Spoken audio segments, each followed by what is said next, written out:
What is going on, ladies and gentlemen? Today we're going to be doing the rear coils on the Raptor.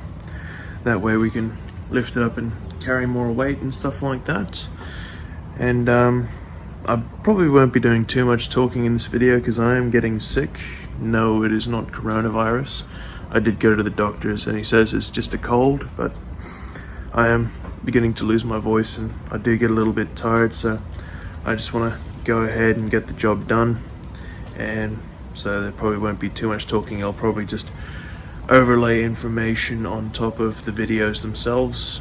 That way you at least get the information, but yeah, it's probably going to be a fairly short video because I did a lot of the instructions on the front when I did that video.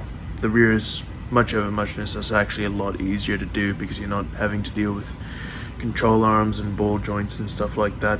But there will be some safety things in there I will put in just so that you know what needs to happen. Also, I did want to do some clarification on the fronts. A subscriber pointed out to me that the lower control arm is actually a different torque setting than what I was given. Instead of being was it 258 foot-pounds, it was actually 550 Newton meters, which is around the 380 foot-pounds.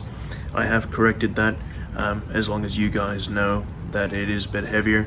If you don't have a torque wrench that's that heavy, ask if the tire shop does when you go get your wheel alignment, if they can torque it down to that spec, or you can just do the brave thing and just hang off of it until it's super tight, and that'll probably get the job done, hopefully. But if you want to be safe and make sure, just ask a tire shop or a mechanic friend. I asked one of my friends who has a mechanic shop, and he had one I could borrow, and I did the correct torque specs on that. And another correction I wanted to make is the rear coils. I opened the box, they're not progressive, they are actually linear. I kind of wish they were progressive, but I think linear makes more sense with the way the Raptor suspension is set up and for keeping it able to jump and stuff like that. But anyway, I'm gonna chuck you guys on time lapse. See, I'm that sick I can't even think or talk straight. And we'll get this job done. Two more things. Where I got my information for the torque specs on the front, I did get it from a mate at Ford, and the reason he got the lower one incorrect was he accidentally looked at the F-150 Raptor instead of the Ranger Raptor, but the rest of the torque specs were still correct. It was just the lower bolt that had to be a bit tighter on the Ranger Raptor for some reason. But you can usually find all this information online, or try and hunt down a workshop manual, which I don't think they've got yet, but ask a mechanic, mate. Ask the guys at the dealership. They're usually fairly helpful with that sort of stuff.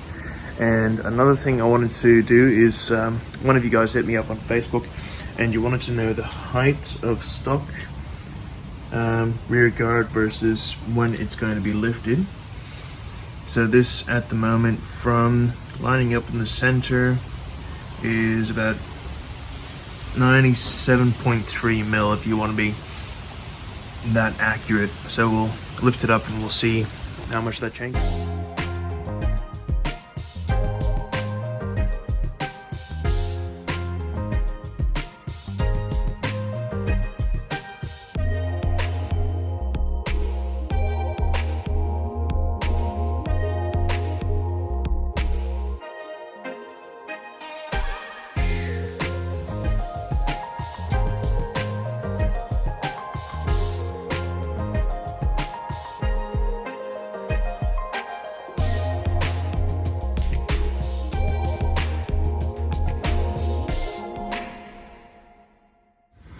Alrighty guys, we're back to this portion of the video where I'm just going to run you through how this is done. That way you don't have to work around and figure out like I had to. So those are the same as they were on the fronts, so they're 15 mil. Just undo those ones. Do not touch that one until you've got the spring compressed, as we all know, otherwise it'll explode in your face and you'll lose your ankles. Down the bottom it's still a 27. make sure to always put like a just like an adjustable wrench or something on this side. That way you don't have to wait until the whole thing turns all the way around before it starts loosening, because it's hard enough to turn as it is.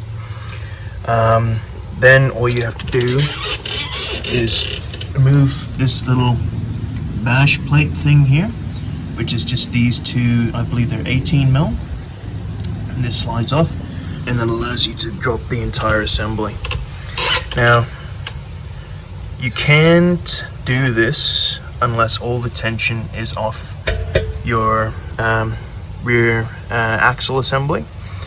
That's why that thing's not really there to lift it up, it's just there to stop it from dropping when I pull that button bolt on, because then there's nothing really stopping this whole thing from dropping. So it allows enough of a drop to make the bolts easy to get out because they're not under tension, and then the rest is from there. Yeah, let's get cracking with this side and cue the time lapse.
Alrighty, so there you have it.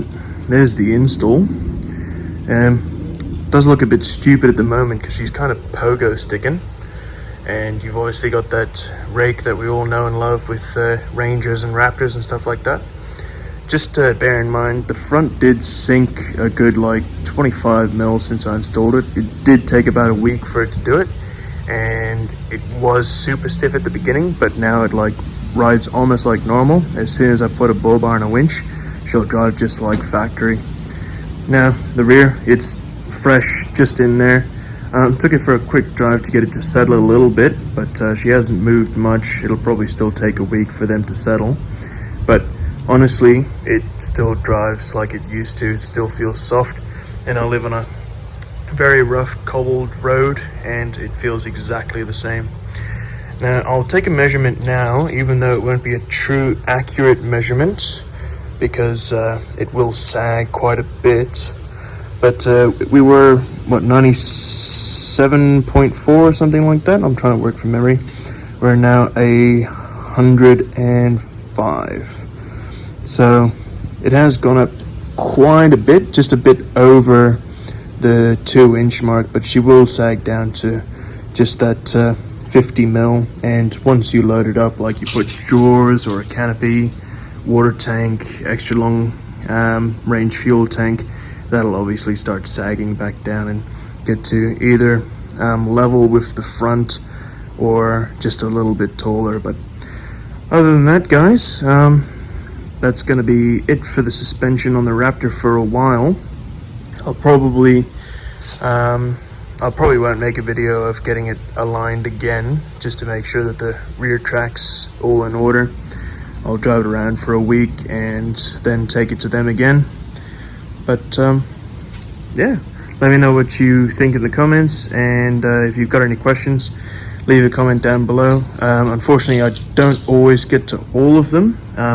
And sometimes I won't answer questions that have been asked before, either in the comments of that video or in other videos. Apologies, I will try and answer as many as possible, but just remember, I do have a day job as well. I do this on my spare time on the weekends and then edit it for fun. But anyway, guys, I will catch you later. I know technically I've already finished it, I've said goodbye and all that, but I did want to ask you guys a quick favor, or just your opinion. I'm looking at changing the name of the channel because I don't want the channel to be my name. I'm thinking of either making it something car related, or like a pseudonym for myself, or a moniker, something like that. So if you guys have any suggestions, drop them down in the comments below, and who knows, you might actually create the name of the new channel. But just to give you like a roundabout sort of thing, it's not all going to be about like my Ranger Raptor and stuff like that. I would like to do other cars and things like that. Like I've got this car just sitting here, and she needs a bit of work.